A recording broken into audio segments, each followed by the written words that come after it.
I would say good morning, but it's afternoon. I'm grateful to Vanessa and the Bryant family for the opportunity to speak today. I'm grateful to be here to honor Gigi and celebrate the gift that Kobe gave us all. What he accomplished as a basketball player, as a businessman and a storyteller, and as a father. In the game of basketball, in life, as a parent, Kobe left nothing in the tank. He left it all on the floor.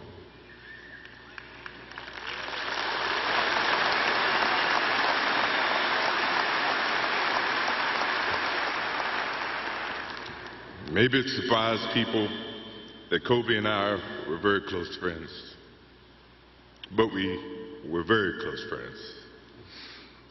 Kobe was my dear friend. He was like a little brother. Everyone always wanted to talk about the comparisons between he and I. I just wanted to talk about Kobe.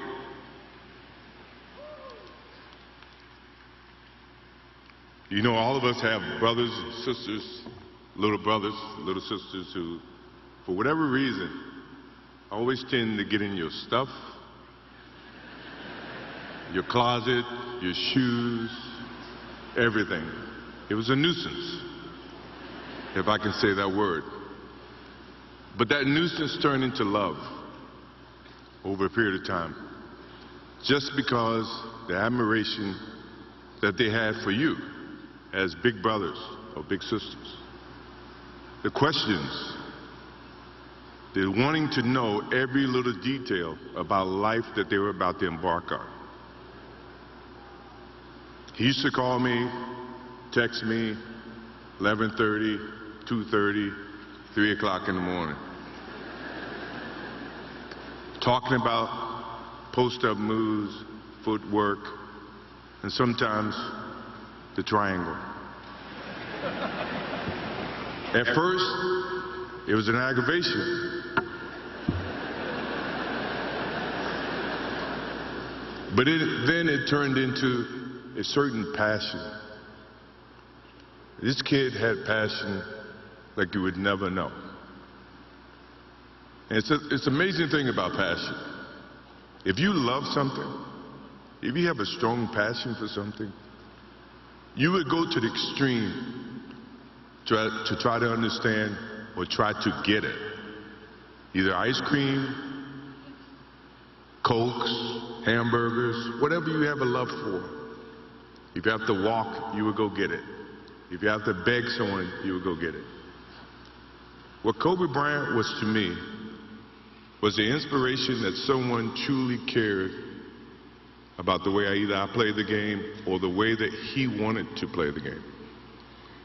He wanted to be the best basketball player that he could be. And as I got to know him, I wanted to be the best big brother that I could be.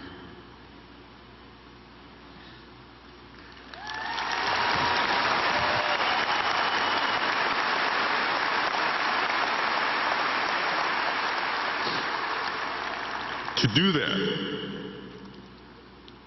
you had to put up with the aggravation, the late night calls, or the dumb questions. I took great pride as I got to know Kobe Bryant that he was just trying to be a better person, a better basketball player. We talked about business. We talked about family. We talked about everything. And he was just trying to be a better person.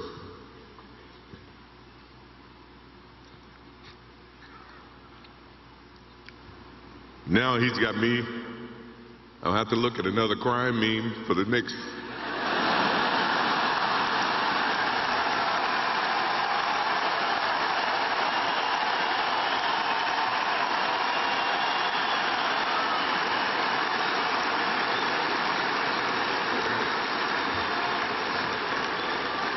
I told my wife I wasn't going to do this because I didn't want to see that for the next 3 or 4 years. That is what Kobe Bryant does to me. I'm pretty sure Vanessa and his friends all can say the same thing. He knows how to get to you in a way that affects you personally, even though if he's being a pain in the ass. But you ever have a sense of love for him in the way that he can bring out the best in you. And he did that for me. I remember maybe a couple of months ago, he sends me a text.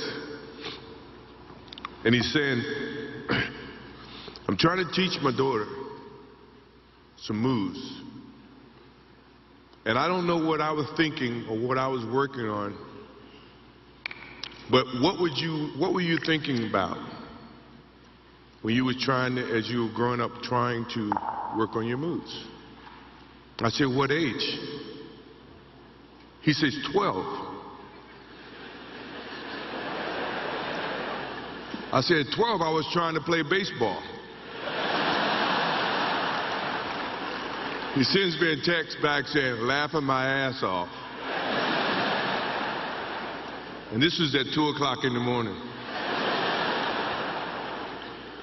But the thing about him was we could talk about anything that related to basketball, but we can talk about anything that related to life. And we, as we grow up in life, rarely have friends that we can have conversations like that. Well, it's even rare when you can grow up against adversaries and have conversations like that. I went and saw Phil Jackson in 1999 or maybe 2000. I don't know when Phil was here in LA. And I walk in and Kobe's sitting there. And the first thing, I'm in a suit. First thing Kobe said, did you bring your shoes? No, I wasn't thinking about playing. But his attitude to compete and play against someone he felt like he could enhance or improve his game with. To me, that's what I loved about the kid. Absolutely loved about the kid. No matter where he saw me, it was a challenge. And I admired him because his passion, you rarely see someone who's looking and trying to improve each and every day, not just in sports, but as a parent, as a husband. I am inspired by what he's done and what he shared with Vanessa and what he's shared with his kids. I have a daughter who is 30 who I became a grandparent. And I have 2 twins. I have twins at 6.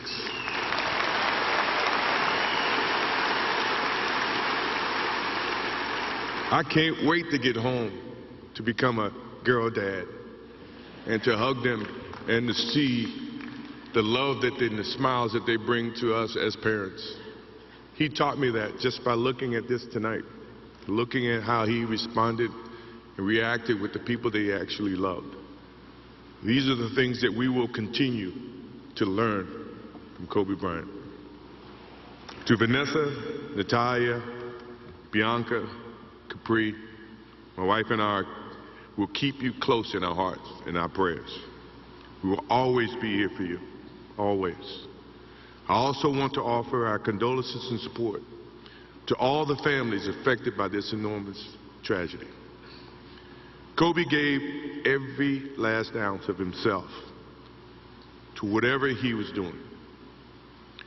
After basketball, he showed a creative side to himself that I didn't think any of us knew he had. In retirement, he seemed so happy. He found new passions, and he continued to give back as a coach in his community.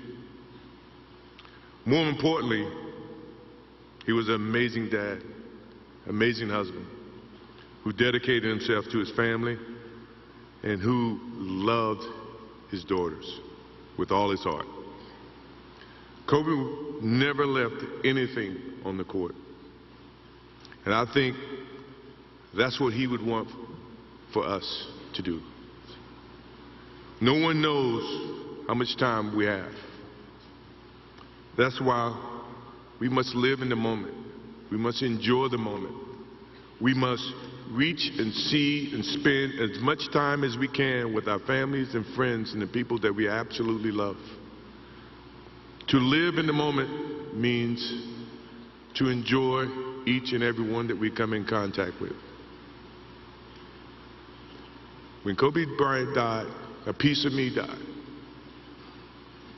And as I look in this arena and across the globe, a piece of you died, or else you wouldn't be here. Those are the memories that we have to live with and we learn from. I promise you, from this day forward, I will live with the memories of knowing that I had a little brother that I tried to help in every way I could. Please, rest in peace, little brother.